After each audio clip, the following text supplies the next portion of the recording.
see you Kenya. See you soon. लाग्यो lift कुर्दा कुर्दा time जाने के लास्टै ढिलो स्लो लिफ्ट छ टाटा बाई बाई गर्नु पर्यो यो ठाउँलाई बाहिर हावा लागेछ बाहिर लास्टै हावा चले हा लिफ्ट पनि आयो त आज आएको रहेछ यार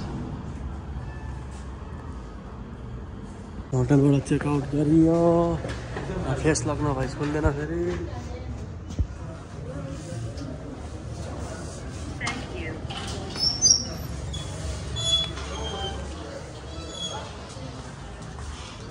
बाहिर घाम लास्टै लागेको छ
यो ट्याक्सीमा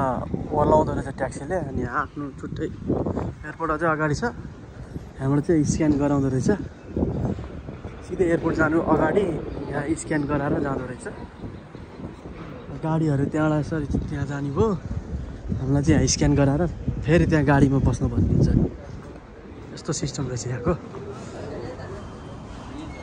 सुरुमै चेकिङ एयरपोर्ट पनि आयौँ टर्मिनल 1C मा ओर्लिनु पर्ने 1E मा गएर ओर्लियो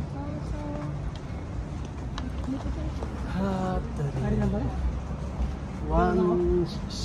उता 1C Ethiopian Airlines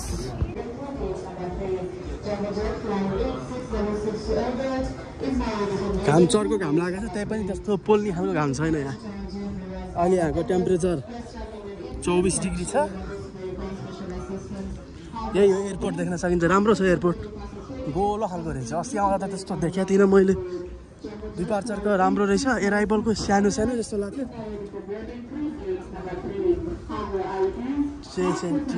ticket direct ticket लिने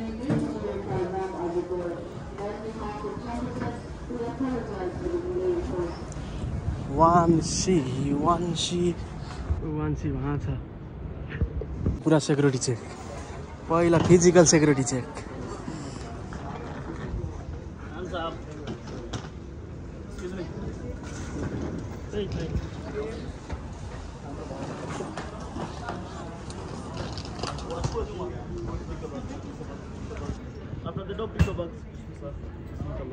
यस्तो भिड छ यार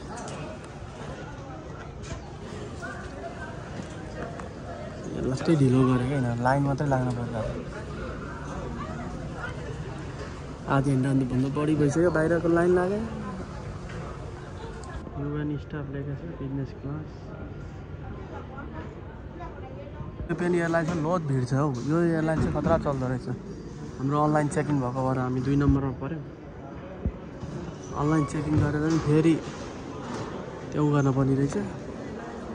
फेरि छुट्टै बोर्डिङ लिनको लागि सेक्युरिटी चेक इमिग्रेसन सबै भ्याइयो ड्युटी फ्री एरियामा छौँ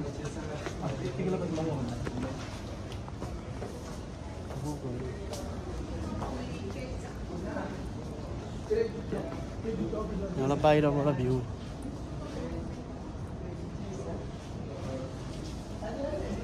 हाम्रो गेट चाहिँ 13 नम्बरको गेट हो गेट 12 आयो बल्ल Flight detail. Geneva, Amsterdam, KLM. पर्फ्युमहरुको यता भयो डियोरको रहेछ चढ्यो इथियोपियन एयरलाइन्समा नि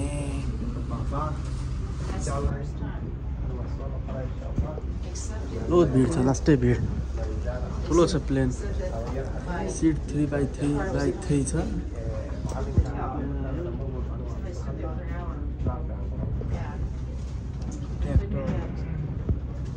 ट्र्याक्टर पनि छ ट्र्याक्टर Ethiopian Airlines पनि चढ्यो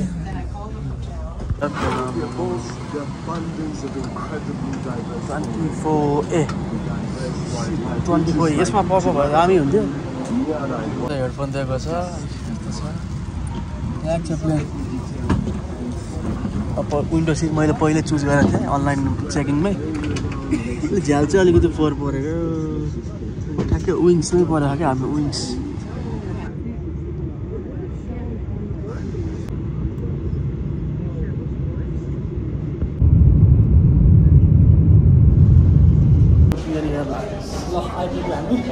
यो एडिस आबाबा एयरपोर्ट बहुत भिड छ ट्रान्सफरमा जानु पर्यो हामी एयरपोर्ट ठुलो रहेछ जेहोस् केन्याको भन्दा नाइरोबीको भन्दा ठुलो रहेछ इथियोपियन एयरलाइन्सको सबै अलमोस्ट सबै प्लेन इथियोपियाकै मात्रै चलिरहेको यहाँ कतिवटा हो कतिवटा आम्मामा एउटा देखियो कतार र साउदीको देखियो अरू सबै इथियोपिया यो चाहिँ यहाँ अब यो स्प्राइट टाइपको खाँदैछु अन्त त्यसले बियर खाँदै होइन यस्तो छ लन्च हो गोल्ड लन्चको कुपन पाएको थियो इथियोपियाको काउन्टरमा अहिले चाहिँ बिहानको 5 बज्यो त्यहाँ अब ब्रेकफास्टहरू रेडी हुँदैछ हाम्रो लागि चाहिँ होटेल भएन अनि यो गोल्ड लन्च दिएको छ गोल्ड लन्च भनेको अब यहाँ 18 20 घन्टा जति यहीँ तक प्लेसमा बस्ने त्यो बुफेट सिस्टम सबै एभ्रिथिङ फ्री के खानु छ त्यो चाहिँ होटेलको लागि चाहिँ खासमा अब ट्रान्जिट भिजै चाहिने नै पऱ्यो क्या हामीलाई चाहिँ नेपालीलाई इन्डियनहरूलाई चाहिँ फेरि थिएन इन्डियनहरूलाई यो देशमा भिजा अराइभल भएर उनीहरूलाई होटलमा चाहिँ होटल दिएको थियो होटल दिएर त्यो कामै लागेन इस्यु नै भएन इस्यु नभएपछि एयरलाइन्सले हामीलाई गोल्ड लन्च दियो फेरि म सिल्भर दिएको थियो सिल्भरले हामीलाई हुँदैन गोल्ड दिनुपर्छ भनेर गोल्ड दियो दिन चाहिँ देख्न सकिन्छ यो एडिस अबाबा भन्ने सिटी यो सिटी चाहिँ 2600 मिटरको हाइटमा रहेको छ यो इथियोपियाको क्यापिटल सिटी भयो पहिला यो देश लास्टै गरिब कमजोर देश थियो अहिले एकदम प्रगति गरेको यो देशले एकदम फास्ट ग्रोइङ छ यिनीहरूको अझ मेन एयरलाइन्स पनि चलेको ब्रेकफास्ट यहाँ खाँदै हो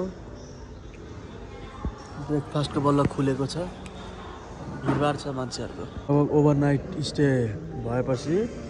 अब हाम्रो लन्च हुँदैछ अब 2 घन्टामा फ्लाइट छ 2.5 घन्टामा